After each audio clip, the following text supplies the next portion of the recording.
the weather. Um, Health issues going on in the house. And when I start a video, I don't know if I'm going to be able to finish it. And I have actually deleted more videos than I've probably ever made, just because I get interrupted and I need to tend to business. Some people don't appreciate the fact that I like to build my friendship with you. They're like, we need you in real life. Fine. Okay. So anyway, the weather here has been awful. The dogs, oh, poor babies. And my neighbors on both sides have dogs, and across the street. And so I'm trying to help take care of all of them because they've been busy and working and taking trips and trying to show the love and support. And I love dogs. So they can get someone else to watch their kids, but I'll watch their dogs if I can, or take care of their plants. I'm just not much of a babysitter. I'll babysit my own grandbabies, but I'm not much for. I would have never been a good school teacher because I don't have that kind of patience and tolerance. I don't. I hardly had enough patience and tolerance for when I was a kid. It was horrible. Ah, it was horrible. I am not, did not operate well with the whole hormonal changes. So the news has been weird lately, huh? On top of everything else. It's almost like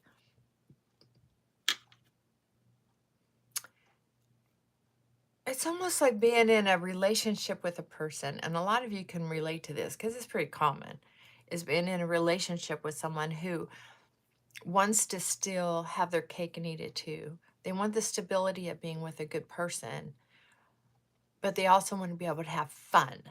And for some reason, when we're the ones being that person, we don't want those two worlds to come together because we know the good person is going to be kind of a drag in the naughty or more racy, or, the drinking, partying, dancing. We know they're not going to be as fun, so they're going to damper our fun. And we don't want to be dampered. But if we're on the receiving end of that, you feel kind of manipulated, or even if you believe their stories of why they're going out, you're just like, I heard that song. Oh, who was it? MC Hammer? Was it him? His songs that, or things that make you go, huh?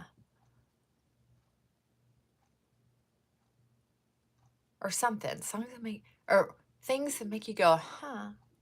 I can't remember it exactly. I'll have to Google it one of these days when I have some time.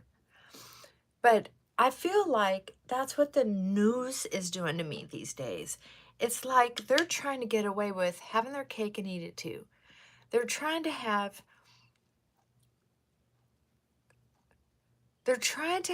look like they're good people, trying to get away and getting away with being bad. People say so-and-so is controlling and they're trying to run everything, and yet they don't think you can see or have a hunch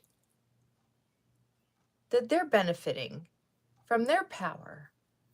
Oh, if they have all this power, they're going to do this or that. And yet these other people do not want to give up their power. It's like people who, it's not every 4 years. It's like in Congress, year after year after year. It's like these people never leave. They've been in there for generations and making millions, if not billions of dollars. It's stunning to me. It's funny how relationships on a small scale really do reflect in the bigger picture. What was her name? Claudia Black? Was she the one who came out with the Family Mobile, where there's, if you have a mobile like that, hangs over a baby, old fashioned, hangs over a baby's bed, and it would move around.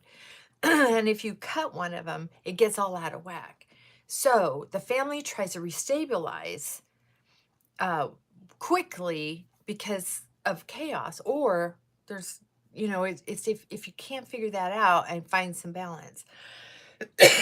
Excuse me. But it's almost like there's that family, well, and this is what I teach business owners, is that sometimes there's that same dynamic in business, is the CEO, the managers, the supervisors, the scapegoats, the ones taking the blame for something not going right. You have to kind of ask yourself, are you sure this is functioning the way you want it to function? Because I'll try to make this make sense, because I can see that I'm babbling.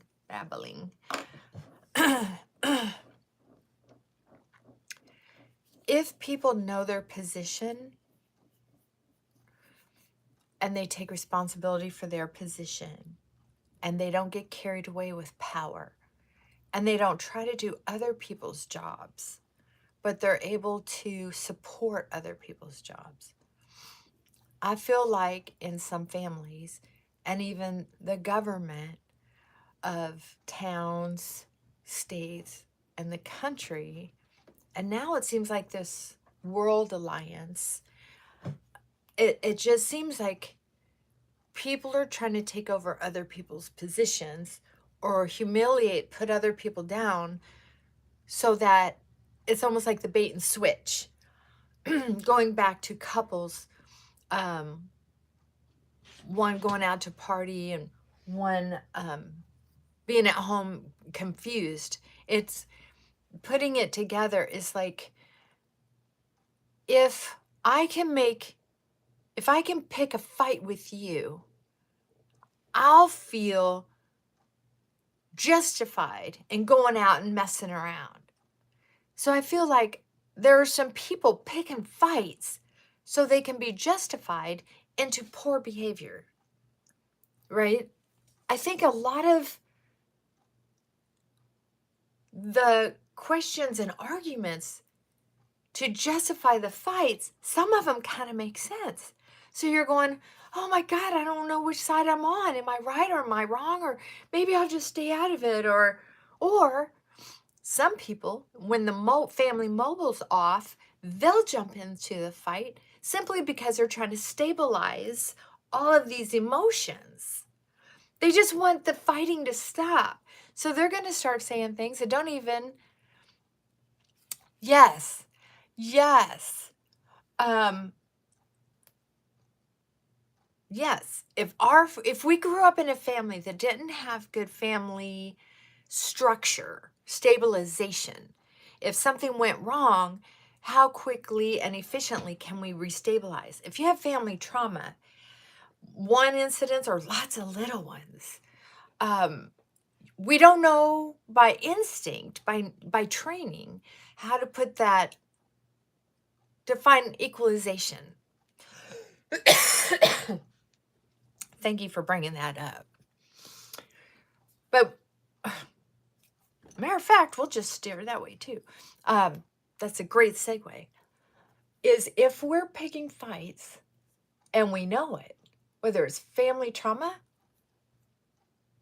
or we're spoiled, which is evidence of parenting gone cockwise. I forgot to put powder over my eyeliner. Now it's making a mess. Dang it. All right, I'm putting on one layer of this. So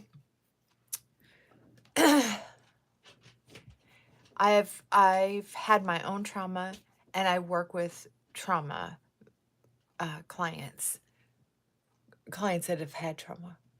And I can tell you, and just like I tell them, is we can work through trauma and stop picking fights or allowing abuse.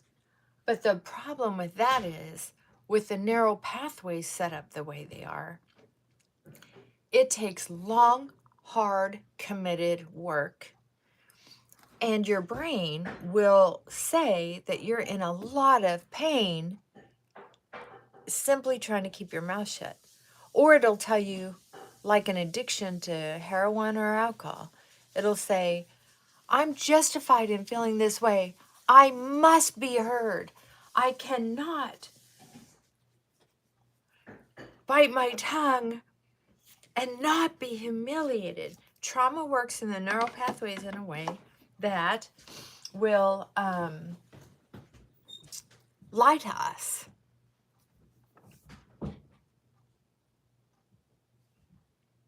Do I think isolating ourselves helps? I don't know what it would help. I don't know what it would help. Marianne Williamson, back in the day, I used to listen to all her cassettes, her books on cassette. And she told a story at one of her conferences. It was on one of these cassettes about how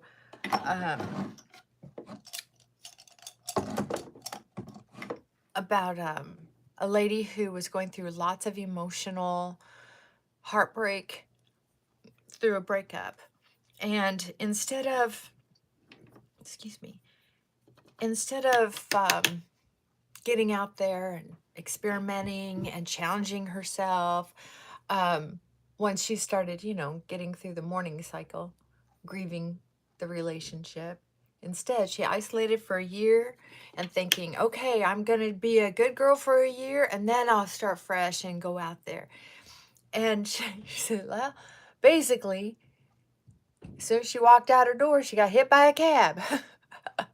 I forgot how she told it. It was excellent the way she told it. Marianne Williamson she used to be a very good storyteller. I don't know about now.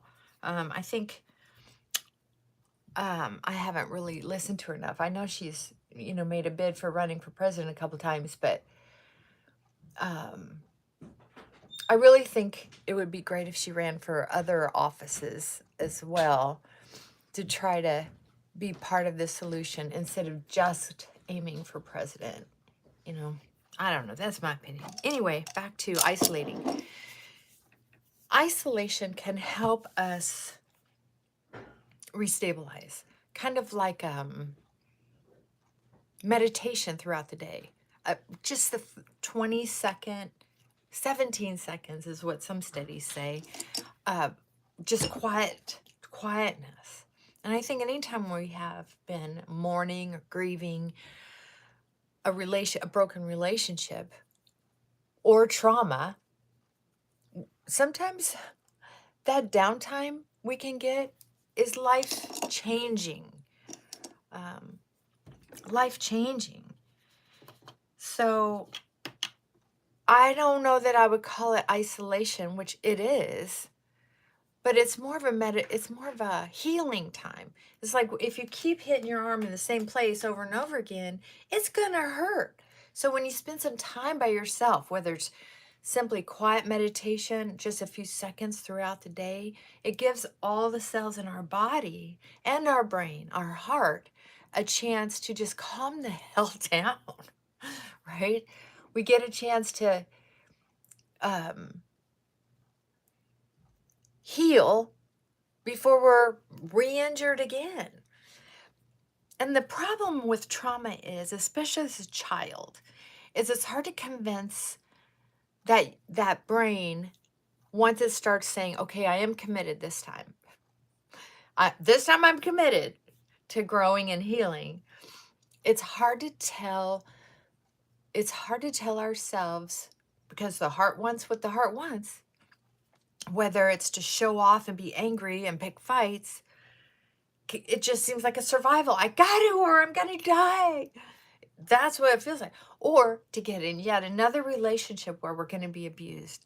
If I don't let this relationship in, there's this sense that I won't be able to survive. You know how I know? Those may not be your exact words, but do you break up with someone who's obviously kind of a jerk? No, you keep them around. Do you quit being a jerk? No. Because that pride and ego, you think you're going to die if you don't get to have your way. How do I know?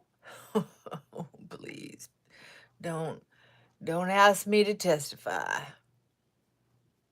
Have I been there, done that? Yes. Am I proud of myself? No. Do I accept the fact that it's true? Trauma, I'm going to give myself some sun. Trauma is a tricky thing. It keeps us from challenging ourselves to do certain behaviors like a drug. We know alcohol or heroin or whatever is bad for us on some level. And everybody keeps telling us. So, it could be true.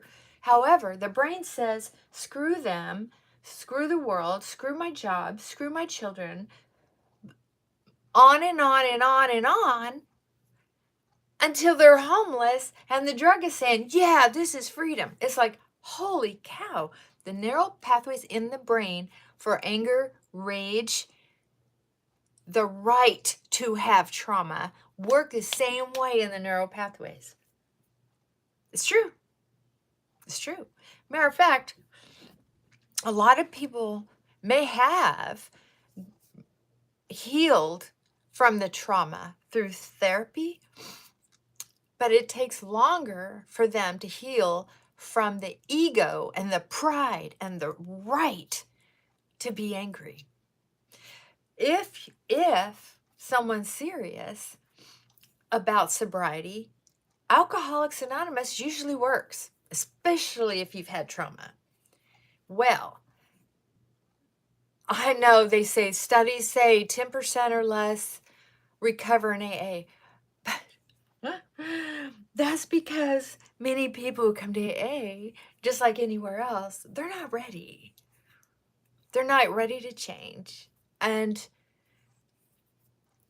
a meeting is only an hour long. When people are in trauma, they need inpatient treatment where they're protected from themselves. Well, there should be rageaholics. The same steps work for a rageaholic compared to alcoholic.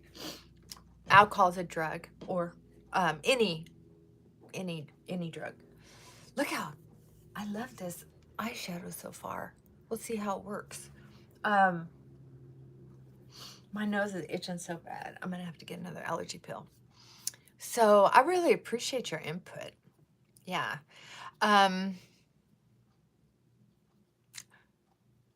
It's so wise to memorize mantras for meditating. See, you're further along than a lot of people. It's really important if you're paying attention to your heart, paying attention to how they'll say your pulse, your heartbeat, whether you're getting blinded, tunnel vision, dry mouth,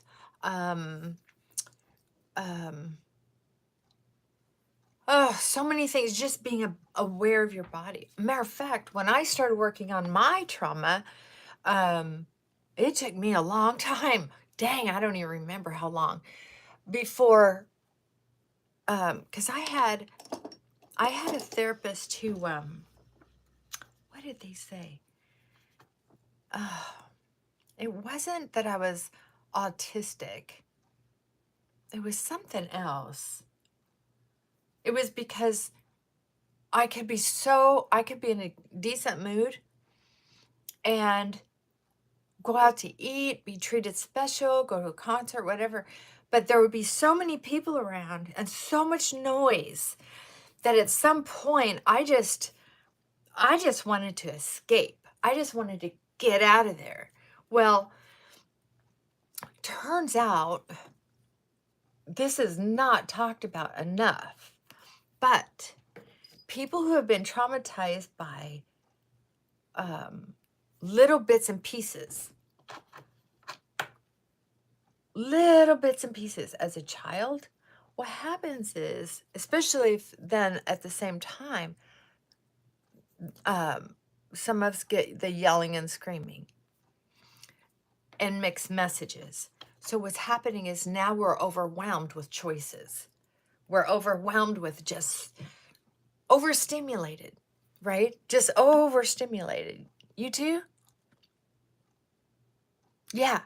So my brain became what's called, and this happens to a lot of people, they just don't know it until they're introduced to it. It's called hypervigilant. Hyper, increased, vigilant, attention. So increased attention, right? So if I went to a restaurant, we'll say like a Olive Garden. Holy cow, those restaurants are loud. And I believe they design them that way. Just like there are some stores with certain music. It's to kind of keep things around, right? To get the crowd to behave in a certain way. They design it. You can Google it. I just don't remember what all it said. But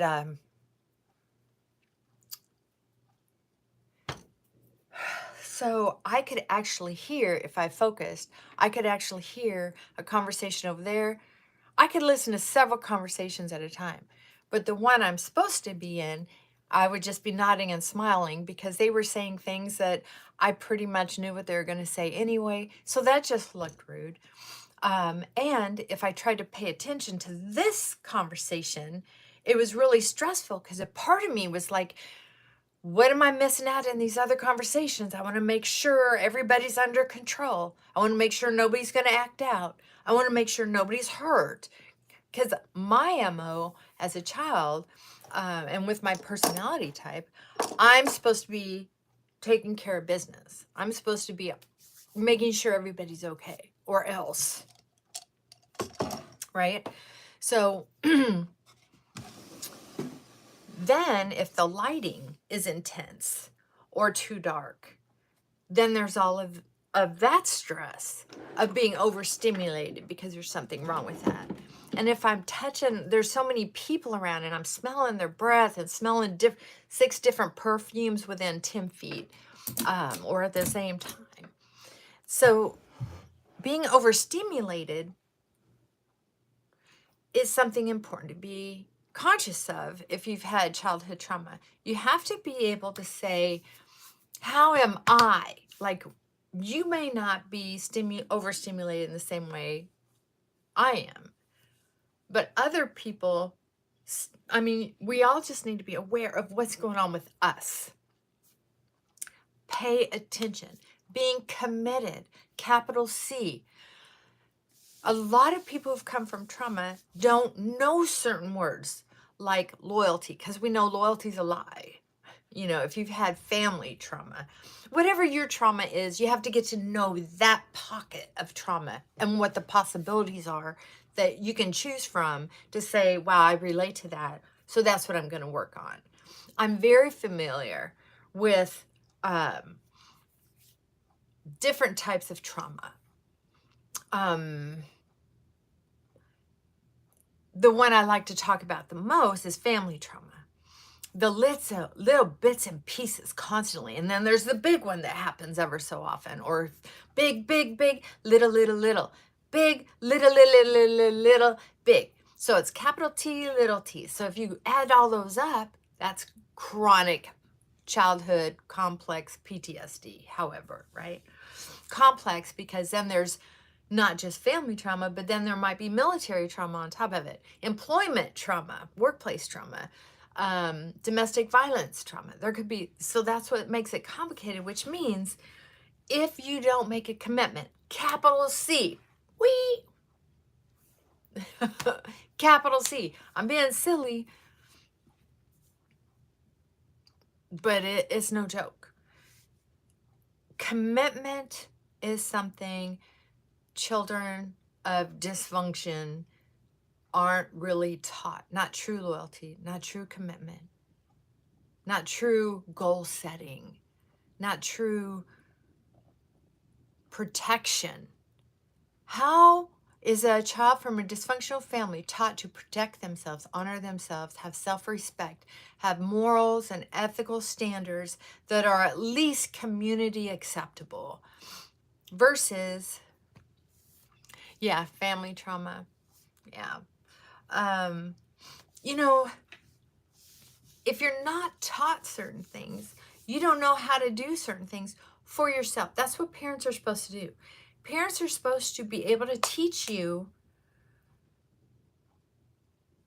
how to have the tools to have a good, healthy life. Not happy and cheerful and rich, but a good, healthy foundation for a good enough, healthy enough life. To give you the tools to keep learning and how to treat others. So if you're not taught that, it's harder to learn when you're older. You know, once you're 9 years old, a lot of your brain is already established in a certain roadmap kind of behavior. So when you create new roads, it's a lot harder.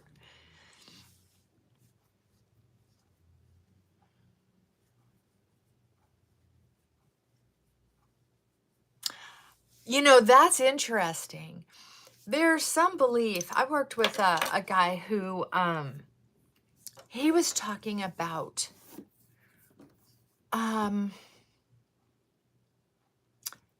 how he was in Alcoholics Anonymous, and he said his sponsor, because we had talked about this several times, he would do fairly well with money, and his work was seasonal. So he could make bang during part of the year, and then part of the year it was dried up. But this was ongoing year after year. And so I was always talking to him about budgeting. I was so young and naive.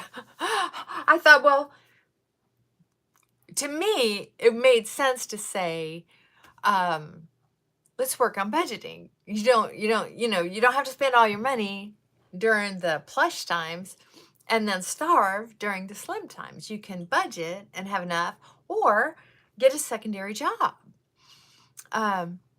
Or write a book during that time. You know, keep yourself busy. No, don't over focus on that. Well, because he was in AA, his sponsor told him, I want you to work your steps on your financial situation. The first step being, I'm powerless over money. My life has become unmanageable. And I was just like, when he even just started talking about it, he got there. And I'm familiar with the steps. So I was like, oh my God, that's brilliant. That's brilliant. And honestly, because of my trauma, one of the things that I experienced financially and with most relationships is that there was an expiration date on every relationship. And so, of course, that would include money because that included job relationships.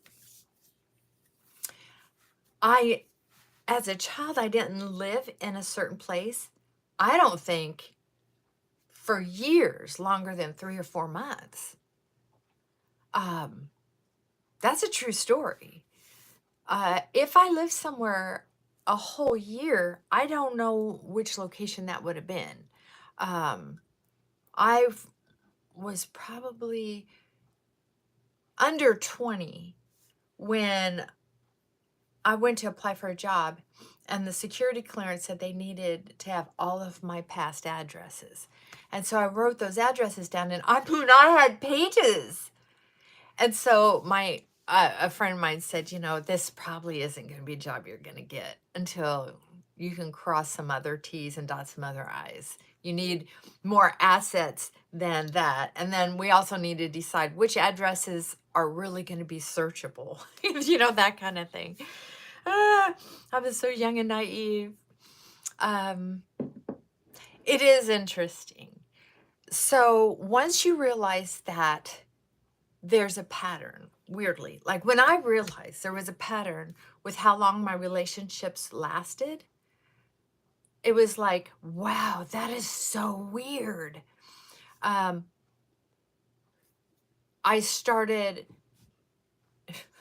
working on not breaking up with those relationships or quitting those jobs slowly over time. Also, budgeting, practical budgeting.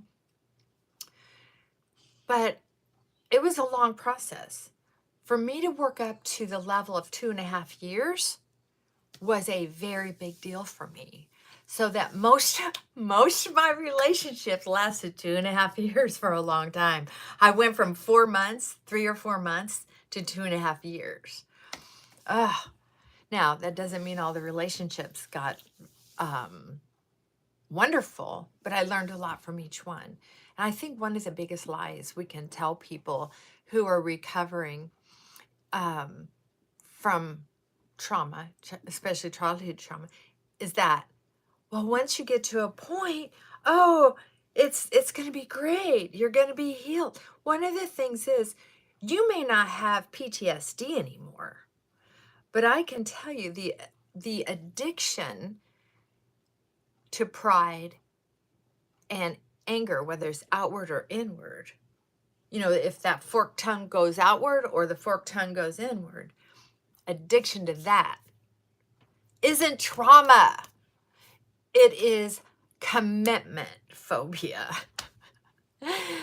It's the brain being addicted to getting its way. Because weirdly, as abused as some of us have been, as neglected, as basically starved, either for emotional support or physical support or food, financial support, whatever it was, however we felt abandoned, our brain is addicted to either continuing to receive it or to give it. Now, in my opinion, I don't think that's necessarily chronic PTSD. I think it's chronic ego, where we spoil ourselves. Even if we had been a victim of violence as a child, we will inflict the same kind of, even if we say, oh, I would never treat anybody the way I've been treated. I will never be the kind of mother that I had, or father, or I will never hurt anyone the way I've been hurt. We can say that as a kid and really, really, really mean it. And then, as we're trying to be in recovery, yell and scream at our dog. Be so angry that we're spitting at someone we're supposed to love. Road rage. I threw a sandwich at someone in traffic one time, right out my window, right at their brand new white Camaro. That's a true story. I was proud of myself for a long time until I was truly in recovery. And then I'm like, oh my God, what a monster I was. I had spoiled myself so bad because I had been neglected for so long. I felt like I deserved to spoil myself. And part of spoiling myself was being able to say whatever I wanted to, however I wanted to. Oh, I know. And then, especially if you're an alcoholic or drug addict, it gives you a list of juicy reasons to continue behaving that way. Drinking or drugs. The shame. Well, you'd drink too if you felt the way I did. Or you'd be angry too if you've been through what I through. And then you don't want to let anybody in to see how fragile you are. To be able to say, Look, I know you have a like I dated this guy. Gosh darn it. You know when they talk about the ones that get away. And I've had several of those.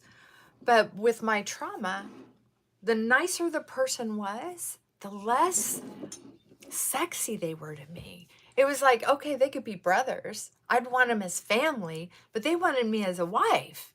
And I was just like, oh, I can't even hardly kiss you. I think of you as a brother, or I would pick fights with them or whatever. I was only attracted to the bad boys. Oh my God. I could just, anyway. I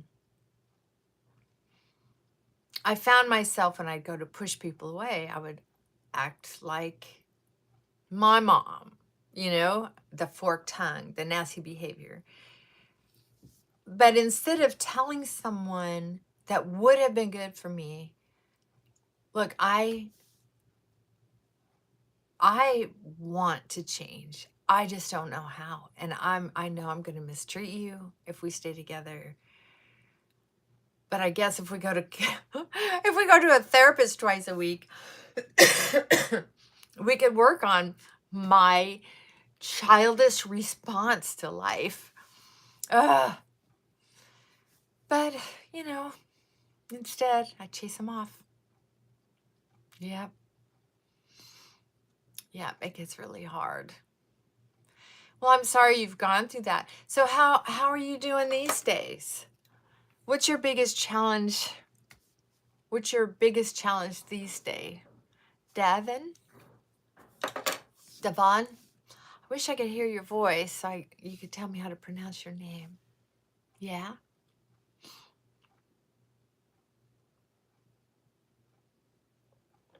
I think I've talked so long my jaw's hurt. I ran out of things to say. So if you give me some information that you share a topic. Yeah, tell me more. I'm here for you.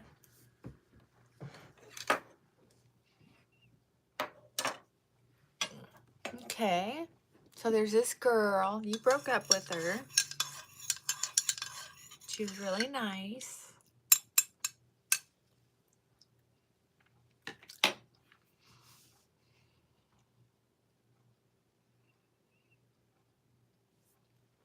I'm trying to get back with her. Plus trying to make money again. Okay. Sounds like you have a lot going on. What made you decide to get back on track?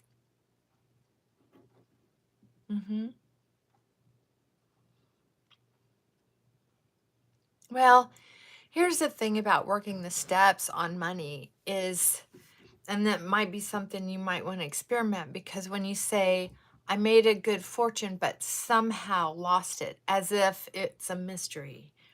Once we take the mystery out of it, once we take the mystery out of how we lose things, like I know I lose things because I'll feel sorry for myself and decide to spend money instead of go to an AA meeting or go to therapy or go for a walk or force myself. There you go. Good job. Because I made bad investments. Now the next step is, why did I make those bad investments? Was it truly bad luck? But earlier you said you've done this over and over and over again. So maybe this is how, some people do investments. They're constantly, it's maybe mostly gambling. You know what I mean? What do you mean paranoia?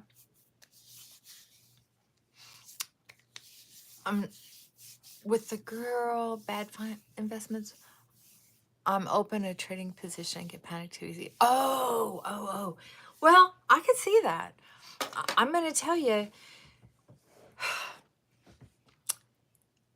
some of us are not. We might find certain topics fascinating, interesting, stimulating, but it doesn't mean we're good at it. If you do it for a living, day trader. See, I think that's exciting. So I get it. But here's the thing. That can, like gambling, That can be an addiction. If you're getting paranoid and you're panicking, right? There are some of us who don't need to go to a casino, and that's what you're doing day trading. If you can't handle the casino, probably shouldn't go to the casino. I'm not telling you what to do. I'm just telling you different ways you can think about it to see if it fits. Now, if you broke up with a girl, basically because you were insisting on doing what you do because you can't stop yourself, you might want to look at too, why did you break up with her? And was it again? Did you break up with her again? You're losing your money again, because you think you know. It's that compulsion, I have to. I don't know if I would call it paranoia. I don't know you well enough, but I don't know if I would call it paranoia. I would call it gambling.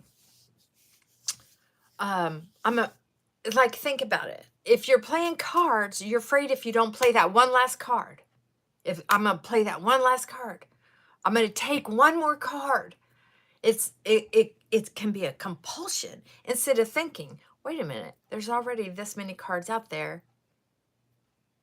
Chances of me getting that, am I willing to lose again, right? Or not? I should have walked with the money I earned. I know, sweetheart. And that's what a lot of people who gamble, yes. But I am not a gambler, and I know that. Do I like it? Is it exciting? Yes. Do I like cocaine? I'm not going to say yes. Do I like alcohol? Did I used to like it too much? I'm not going to say. But I will tell you that little voice that says, I got to try it again. I got to find a way to make this work again. That's your brain addicted to that particular stimuli. And if you've had childhood trauma, you're used to feeling panicked. You're used to feeling worried. You're used to feeling anxiety. You're used to making your face like this. You're used to self-pity. So you'll build yourself up and boom, build yourself up and boom. And it is exhausting. Exhausting. Why you broke up with your girlfriend? Probably because you've had childhood trauma. And she's not exciting. She's boring. She wants you to grow up. I don't know. I'm just throwing it out there. That may not be true. Let's see. I think I was not looking anywhere else. Oh, let me go back here. I always keep thinking I should have walked away with money. Yep. Yes, you are right. Yay. I love being right. I think I was not looking anywhere else. I was just spending too much time there. Well, that could be true. You know, it's hard to have a relationship with someone who won't get out of the bar or the drug house or the casino. You needed a distraction from thinking about your childhood trauma. Help you feel like you had some kind of control over your life when growing up you just didn't have enough control. That's why a lot of people have whatever addiction.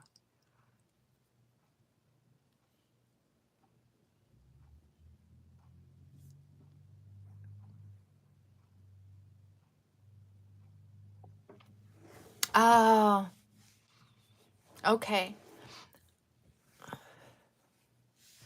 So, how are you now?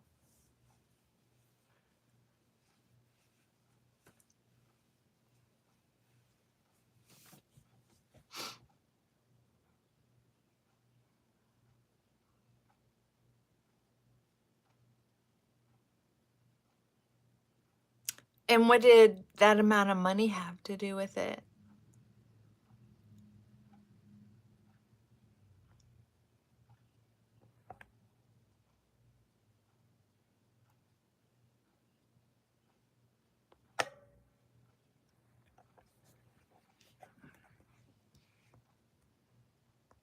Why 300?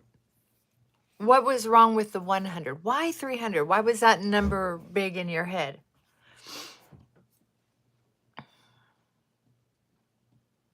Why was 300,000 so? Okay. You mentioned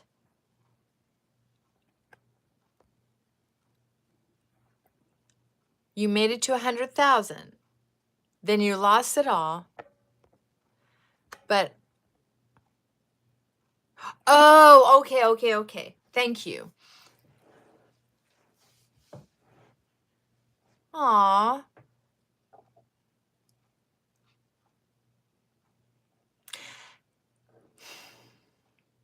That's so interesting.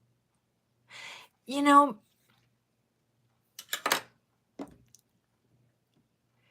that was really sweet of you.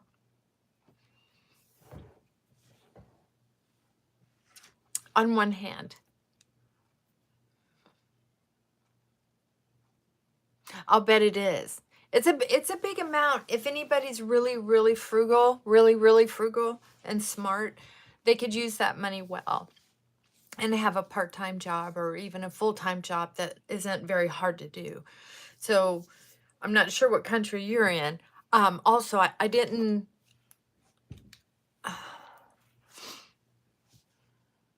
Yeah. Well, here's the problem. As sweet and generous of it as it was, my dear, it was also, okay, get ready. Hold on. I'm not trying to hurt you. I'm trying to support your future growth. Oh, yeah, that's a lot of money there. Yeah. But let me throw this out there, sweetheart. Do you think maybe it was a little arrogant to think that leaving them money was going to make up for you not being in their life anymore? How is all that money going to make up for the heartache of you choosing and having a very good excuse now to continue gambling and winning and losing money? Am I understanding this correctly? Are we on the same page, or did I miss something else? Because I can tell you,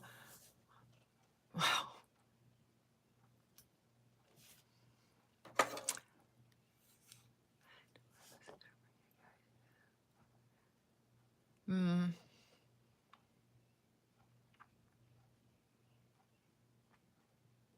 well,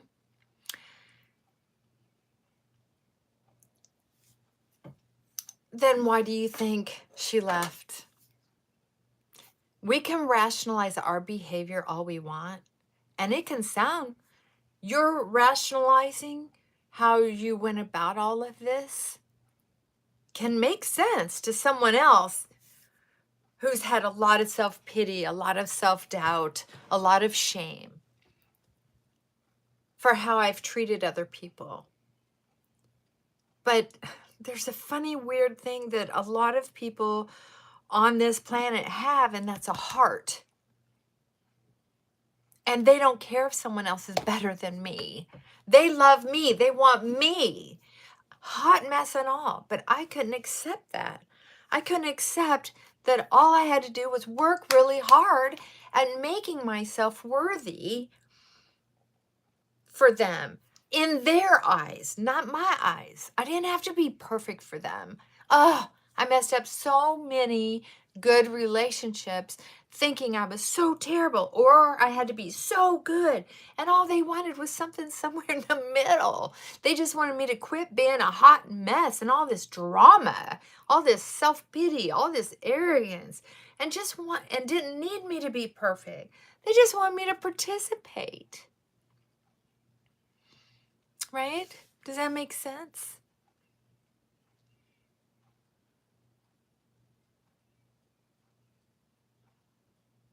When someone loves you, there's no one better than you. And it doesn't matter if you and I think they're better than us. When some of these human beings, when they fall in love, that's all there is to it. They don't want someone else. I don't know. It's crazy. I know, sweet. I know. I know. And that's why I'm saying for us to recover from trauma,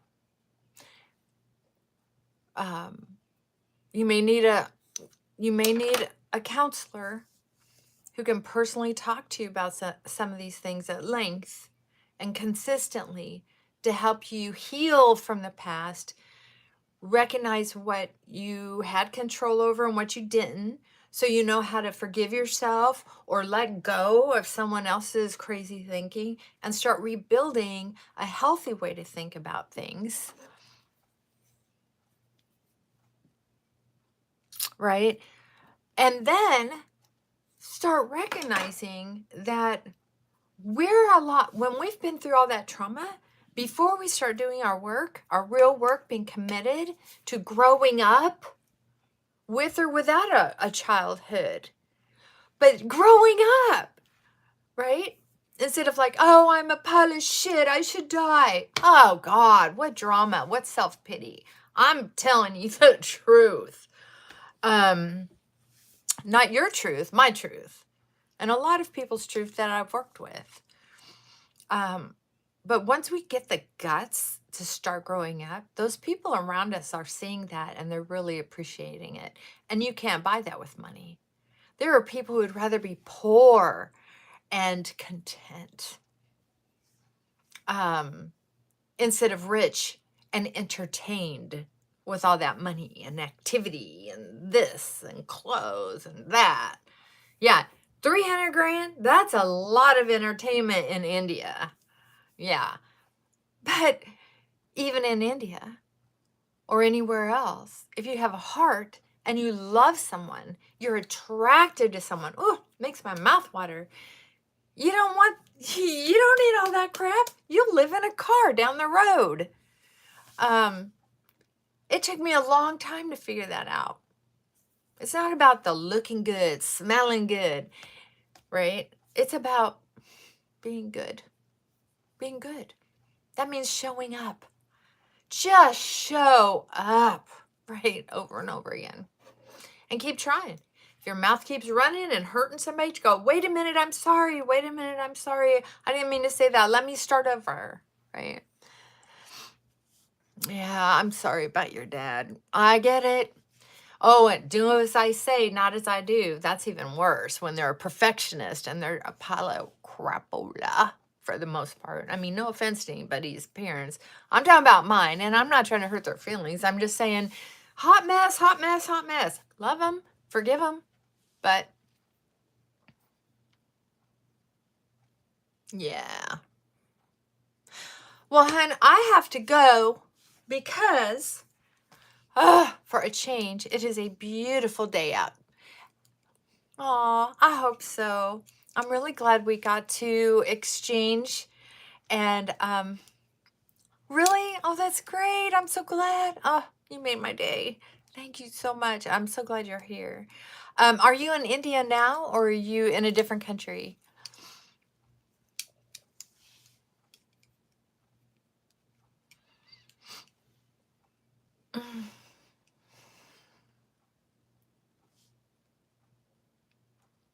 Well, you might have signed off already. Okay. Yeah, it's finally a beautiful day. Oh, you are? Okay. Well, I'd love for you to keep in touch. That's great. If you subscribe, you'll get my other videos. And sometimes I'm just jibber jabbering, but sometimes I'll share something that might be helpful. Yes, I am in America, North America, United States of America. Yeah. So what's interesting is how different society is, how different the money exchange is, how different the cultures are. Aw, really? Thank you. I'm so glad. Good. I love it when people say hi. So don't forget to just say hi once in a while. I love that. So no matter how different things are here versus there, one thing remains the same. People love. People have this energy, this something magic in how they'll see something and really connect with it. Just really be committed. Is that my dog? Hi, Pup. Come here. You want to say hi? Come here. Oh, he's hiding behind my pillow back there. So remember, you're important to someone. And if you're not important to them right now, you're going to find somebody different that you'll be important to. Because if you could find someone that good, just think how sweet of a relationship you'll have with someone who really likes the new you, the you who's really focused on improvement, the you who is ready to force yourself to stop letting yourself fall into self-pity, right? As soon as you get there, jump back out, right? Staying in self-pity too long is poison. It's poison. Whether you're in your country or this country or that country, nothing is gained by that kind of illness, right? Self-pity. When I finally owned that that's where a lot of my behavior came from, oh my God, I was so embarrassed. But it feels pretty good when I really want to say something that's hurtful, whether it's with meanness or sweetness, or what I think is consideration. See, you can, oh, I just want to help you. No, that's, you could tell by the tone, it's icky. But man, does it feel good to be able to have those first few times where you just don't give in and say that stuff that we know is just going to stir the pot. Dang it, I have to go. We've had so many storms here, and I have to get outside while I have some help coming to help me clean up this mess. And then I think we're going to go down the street and help some other people clean up their messes as well. Trees and shingles and fences. We just got done repairing our fence, so now we just have to clean up the rest of the mess. Yes, I'm just so glad you were here. All right. Thank you. And bye for now. You too.